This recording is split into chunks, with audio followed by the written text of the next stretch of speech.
Welcome to another episode of Founders Club. Today, I'm very excited to be talking with Chris King.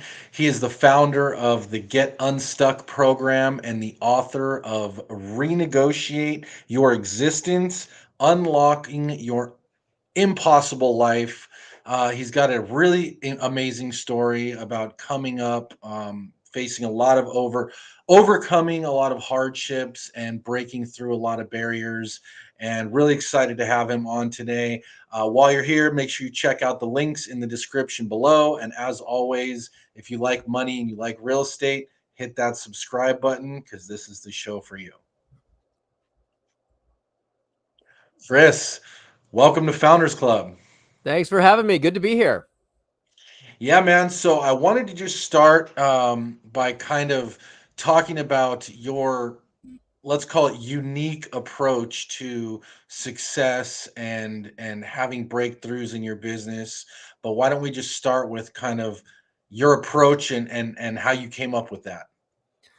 Well, it's kind of the approach is sort of random and chaotic. I don't think I've ever run the same program twice on anybody, any team, any company. It's very, as much as I dislike the word here on the west side of LA, it's very organic, but it is a science-backed approach. We leverage psychology, physiology, and energy fields really to bend reality and make seemingly impossible things happen quicker than you might think possible. Yeah, I like that. And so where did this come from? Where did you how have you developed this approach over time? It's been a subconscious lifetime endeavor. It's only been conscious over the last 10 years or so, but this started. I have a history of making seemingly impossible things happen, and I didn't know why I was able to do it until much later. Like an example, what I'm talking about, when I was 21 years old, I decided that I wanted to be an NCAA ice hockey player. And there were only two things in my way. Number one, I was failing out of my junior college. And number two, I had never skated before. But fast forward 18 months, I was leading our team into the state championships. We were, let's see, I was fourth in goals and first. Is that right? Yeah, fourth in goals and first in assists. I was the points leader going in. Now, granted, it was Division II. I'm from LA. Okay, this is not Boston. All right, but still, to get from never skating before to the state championships in 18 months was pretty impressive. And as it turns out, there is a science to this that I later learned, by working in the Neuroscience Institute of a hospital and training with organizations like the Flow Genome Project, the Flow Research Collective, with retired Navy SEALs, Army Special Forces. There was a lot of things that all kind of came together for me. I'm like, oh, there is a science to this. And when you apply that science to an individual or a team or an organization, well, this is how they make magic happen. I love that. So let's break down that science because I like what you said there. I have an ability to make seemingly impossible things possible. Obviously, playing NCAA hockey from never skating before and a year later you're on the team. Um, that does seem impossible. So why don't you just break down, how you were able to do that?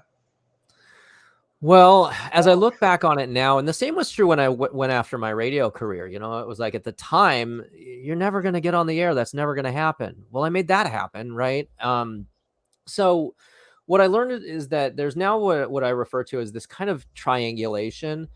Um, there's the commitment to doing something, whatever the thing is, right? If you have a vision, like a really clear vision of what you want to accomplish, and you are absolutely committed to making that happen, which is very headstrong, choice driven, and you are completely devoted to that thing, which is much more heart centered and much more of a feeling kind of thing. But when you marry your commitment to your devotion and attach it to that vision, I don't know how you fail. And that's what I did with the hockey. That's what I did with the radio career. I was so in love with it and absolutely had to have it. And I did not care about all the reasons why it couldn't happen. And I did not care about all the reasons that it wasn't going to work. Like that, like radio, you're never going to make money doing it. Yeah, that's true. I don't care. Well, nobody's ever going to hire you for that gig. Yeah, that's true too. I don't care. Like when you love it that much and want it that bad and don't care about all the reasons you can't have it, I don't know how you don't get it. Hmm. And so, how do we apply that into our businesses? Like, is there Mhm. like a way that you're able to do that, or how are you able to get to that mindset?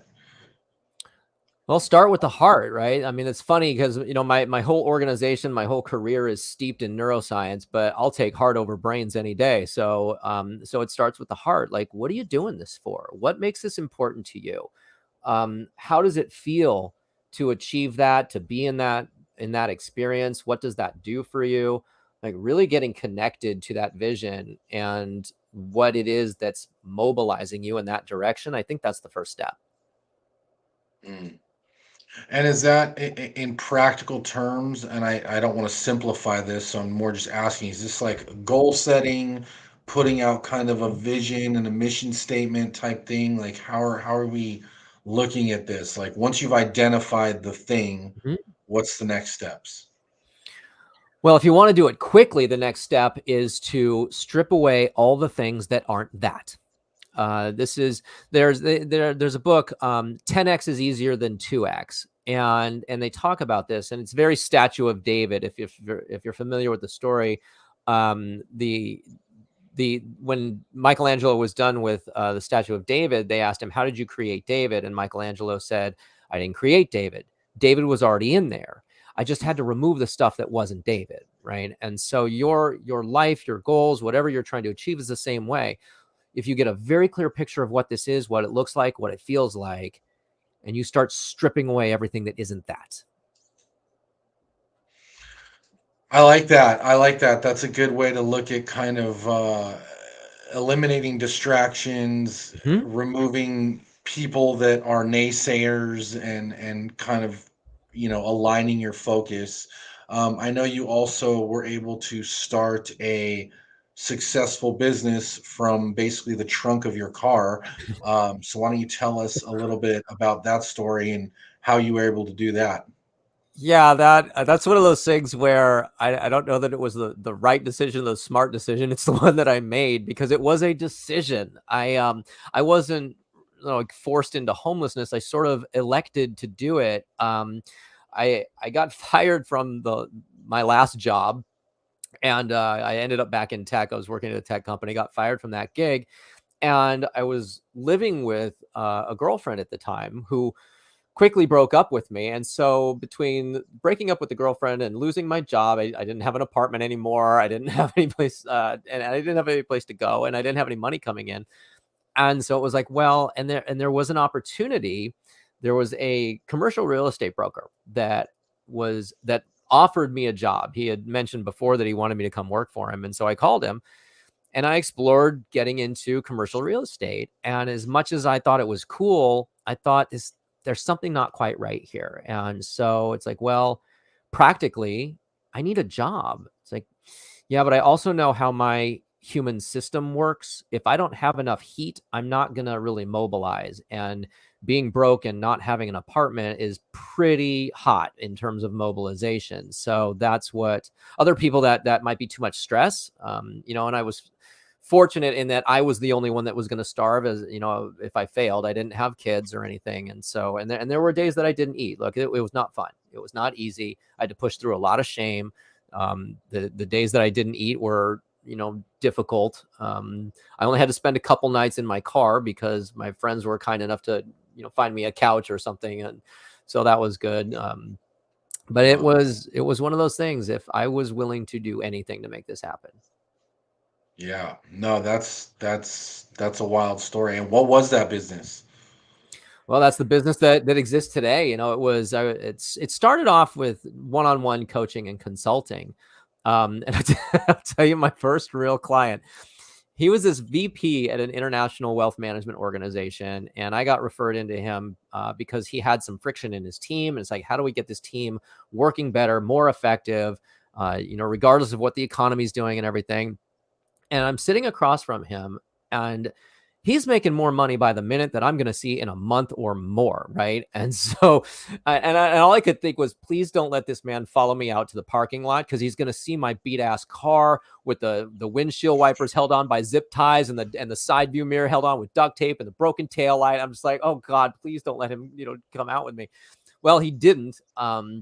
And of course, I had to sit through, to push through a lot of imposter syndrome stuff, because who am I to tell this man how to be successful, right? It's like, but there was a knowing. I knew that I was good at this stuff, and I knew that I could get this team working better. And that's exactly what we did, to the point he actually, and this was 10 years ago now, he actually called me about 3 months ago, said, "Hey man, haven't talked to you in a while. Need your feedback on something." Wow. So Yeah, now the that's company today, we've got several coaches on staff, and this is what we do now. It's evolved over time, but now we're bending reality and making the impossible occur. so. Yeah, let's talk about that. One thing I wrote down here that I took away from you was a science back. You have science backed information that your reality is malleable. So Mhm. why don't you tell us a little bit about that and how, and maybe some how to we can start implementing that. Well, you need to start with what it is you really want, and make it something that doesn't set off the internal BS detector too much, right? If you don't really believe that it's possible, you're going to create that reality. I'll go down the rabbit hole a little bit here. Humans create, validate, and recreate the reality of their understanding. And this is really mostly designed around safety, that we need to feel like we understand the world in which we live. And so we're going to prove that that reality exists. But there's something called the Bannister principle.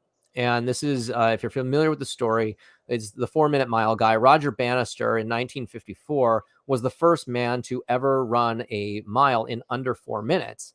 Now, the scientists and the doctors at the time said it's impossible, and people had been chasing this record for decades. Well, in May of 1954, Bannister pulled it off.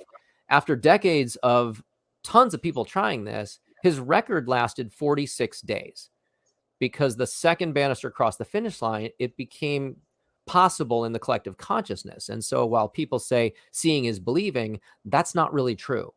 Believing is seeing, because you are going to create that eventuality. So if you can get, like, if I go into an organization, they're going to want to bring me the KPIs and the sales history and the market trends and whatever. I don't want to see any of that, because it's going to mess up what I think is possible. And I Mm, have a client right now that she's new in her company. She's not new in her industry, but she started this year and said she wanted to do $500,000 in revenue. I said, I don't want to do that. So let's do $1 million in revenue. And she laughed at me. And as of March, and at this point of the year, she's still tracking to $1 million in revenue. that's great. And so what changed for her? How did you coach her through that? I got her to believe something that she didn't believe prior. And it's a function. The work that we do is very sneaky and Machiavellian, but it has an effect on your neurochemistry, and it has effect on your psychology, which ultimately has effect on your energy field. And if you can get those things lined up with the reality that you want to experience, well, you can get there a lot faster. And so sure, we could start at the physical end of the spectrum, dealing with sales tactics and marketing things and whatever, but it's like, no, I'm going to start with the mental stuff, because that's going to make this happen a lot faster. Mm. And so, how are you coaching these people on? I don't know if you call it being more successful, or like once they've identified the thing, like what's next? I think it's probably has to do with the identity that they're holding around themselves. If you're going to change your reality, you got to change who you are in that reality. Like, if a lot of people, they get their identity wrapped around their work, and if you create that kind of identity, that's going to be very limiting. And so you got to start to think about the thing you want and project forward. Well, who's the person that created that? Like, what's their attitude? What's their mindset? What's their framework? How do they dress? Right. Well, start adopting that today, because that's what's going to take us there. But it does require an evaluation and potentially a reevaluation, or a reforming on some level of your self concept. Okay, I like that. And then, how does the neuroscience play into this? How does one leverage these principles in our our everyday? Wow, there are a lot of answers to that question. So, I would say that one of the tools that we use is simply known as flow, but it's what athletes call being in the zone or runner's high. Anybody can access a flow state. Anybody can get into the zone. It doesn't matter your line of work or how tall you are or any of that stuff. It's a function of neurochemistry, and it is the natural byproduct of setting conditions and behaviors in your life, in your organization, across your team. If you can set the conditions and behaviors correctly, you can drive a neurochemical cocktail that's going to produce the flow states. And this is where we get exponential increases in speed, in creativity. We get emotional regulation. Like, this is just where you're just crushing it and it seems effortless. Mm. I like that. So I'm definitely intrigued by the concept of the flow state, and how do we, like, is this something we can get into daily? And Mhm. if so, how? Yeah, so there are 22 flow triggers that we know of right now, and there's three versions of flow. There's individual flow, group flow, and then communitas. So individual is, of course, you yourself. Group flow is going to be the whole team you have around you. Communitas is when you go to like a concert or a rave or something, and everybody's just losing it, right? Um, but if you the more of these triggers that you have in your organization or in your life, the easier it is to get into flow. And so a couple of the triggers, like autonomy, people need to feel like they can steer their own ships and do it really well. So if you have somebody that's a micromanager, you're never going to get that team into flow state, because people need the autonomy. You need complexity, you need novelty, right? Different things that are happening. It can't be the same thing all the time every day. The challenge that somebody is working on needs to be a little bit more than their perceived skill set, because this is a focusing mechanism. It keeps them paying attention. So these are just some of the triggers that need to be in somebody, or in an organization or a team. Mm. Okay. And then what about, like, once we get to the office? Is there, I know, like, Tony Robbins kind of has his, like, get in the zone kind of routines. Like, is there stuff we can do when we get to the office that turns ourselves on? Yeah, I think it's more kind of like what I said earlier. It's more about the things to stop doing than the things to start doing. Checking your email first thing in the morning is a performance killer. It's an absolute killer. And so, because when you check your email first thing in the morning, you're putting your brain in react mode. And once you get in react mode, you stay in react mode. Your day doesn't really start until about 2 o'clock in the afternoon. You're already cooked because you've been jumping through everybody else's hoops all day. So, understanding that flow is a natural occurring thing, we need to get rid of all the flow blockers, because then flow is, it's not really the goal, it's the result, right? Setting the Yeah. conditions and the behaviors is the goal. So, like cell phones, they're a terrible distraction. Getting distracted and pulled in different directions, multitasking, these are all flow killers. Mm. I like that. I like the concept of removing the flow killers. I think the two you mentioned are really good ones. Checking your cell phone first thing in the morning, generally doesn't put you in the best mindset. Hmm. Checking your emails right when you get to your desk, I also agree, can be a time killer. What are some of those other ones that we can look out for to get more in the zone and kind of hyper focused? Yeah, I'll tell you one that a lot of people that work in any industry that has any kind of financial sensitivity, they're going to watch the news. Worst thing you could possibly do for yourself in the morning, I think. Yeah, definitely agree with Right? that. I worked in broadcasting for years, and I'll tell you, the news is not designed to inform you, it's designed to affect you. It has a profound effect on your neurochemistry, on your psychology, and this will absolutely destroy your ability to get yourself lit up, and you're not even neurochemically capable of being in a good mood at that point. Mm. So that's the trick, is how do we create a compound interest effect of feel good neurochemistry, so I can keep you chasing this all the time, right? And it gets real easy real quick. And teams get real fast when we do this. Yeah.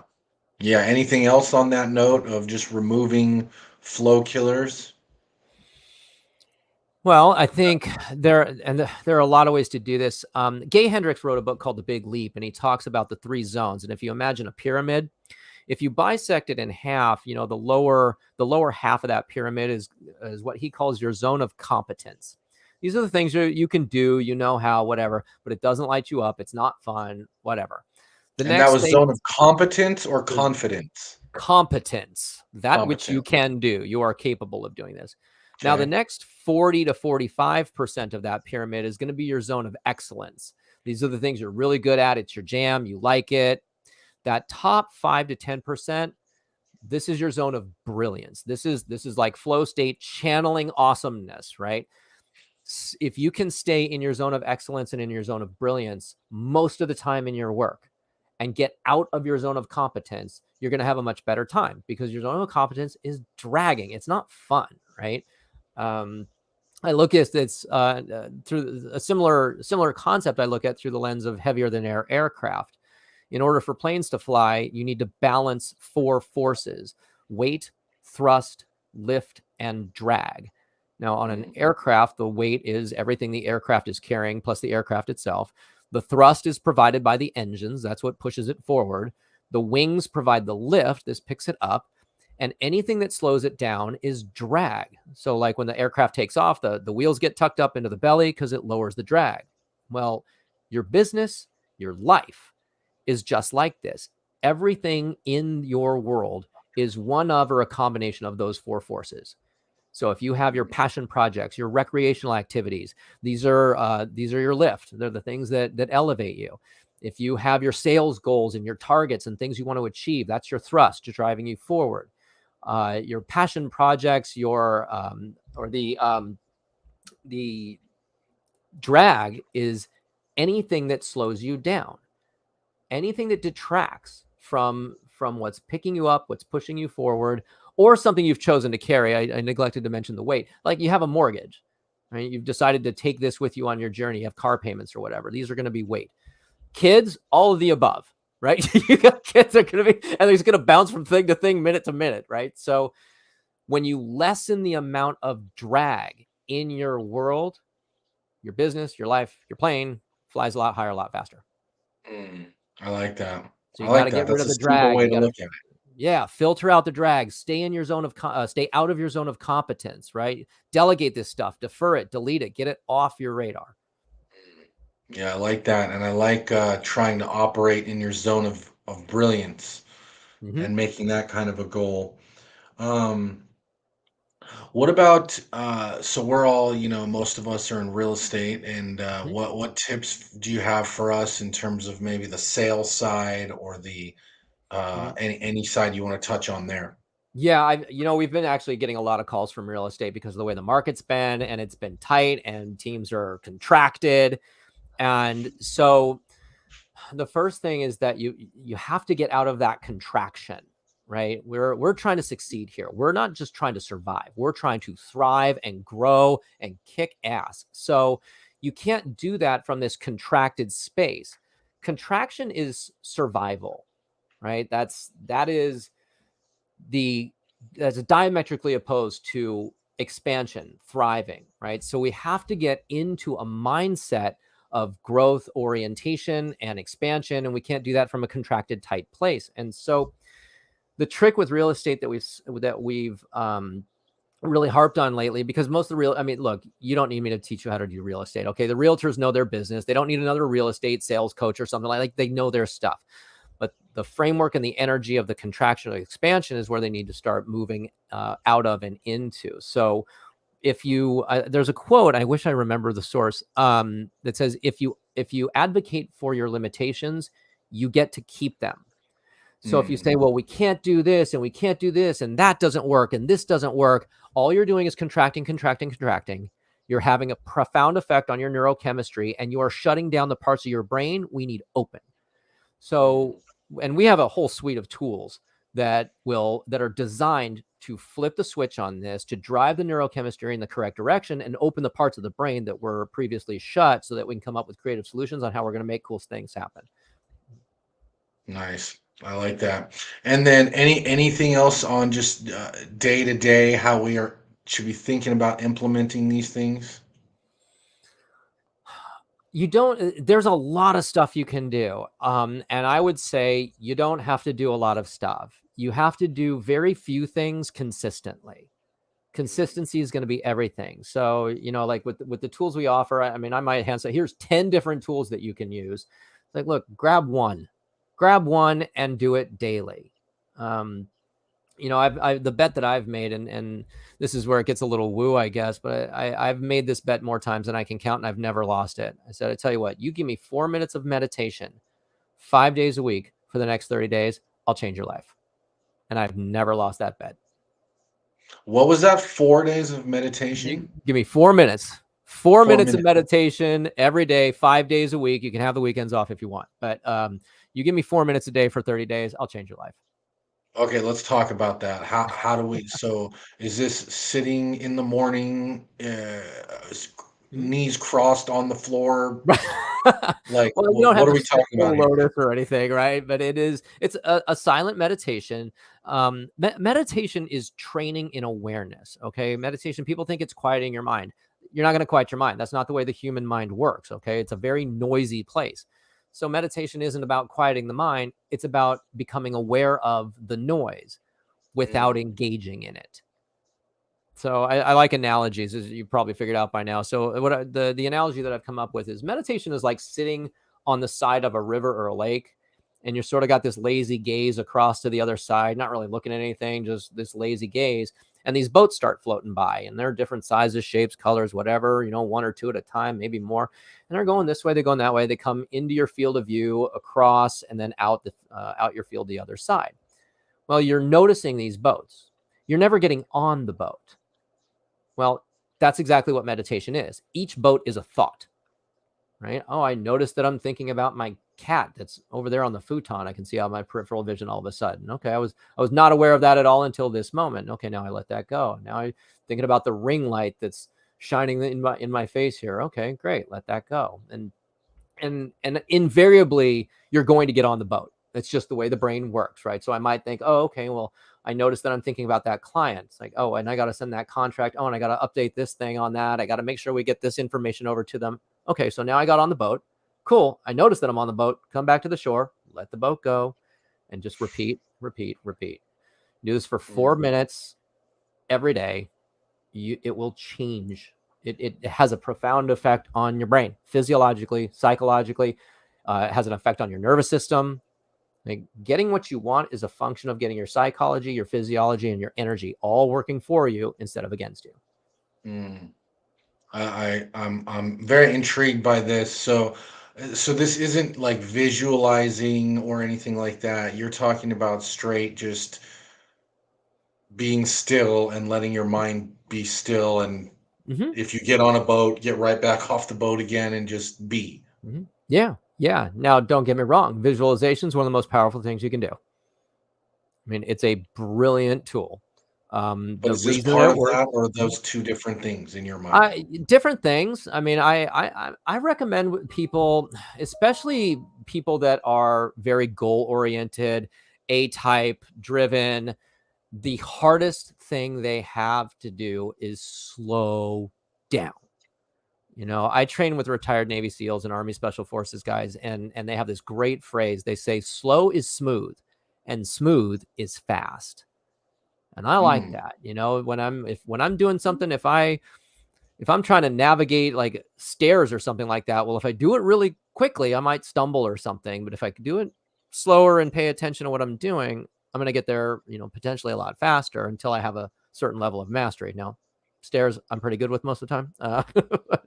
But there will be things where if we try and do it fast, it's going to derail us. so 4 minutes a day of meditation. 4 minutes of like challenge yourself to slow down, because you're always training yourself. The brain is super lazy, and when it learns something over here, it puts it everywhere that it possibly can. And you're always training yourself in one way or the other. So if you are training yourself to do something like meditation, which is super uncomfortable for you, well, guess what? You're also training yourself in getting comfortable in the uncomfortable. There's like a whole lot of other stuff going on. So immediately sort of say, oh, I'm going to do the visualize thing because it's going to get me and go and do. And if you're a go do all the time kind of person, do something different. Do something that's outside of the box. Do something that is uncomfortable for you, because Mm. this is going to change physiologically how your brain's working, which is going to make you better. It's going to make you smarter. I mean, disruptions to your normal patterns. I mean, I'll tell you what, here's the thing. Here's what you do tonight before you go to bed. Brush your teeth with your opposite hand.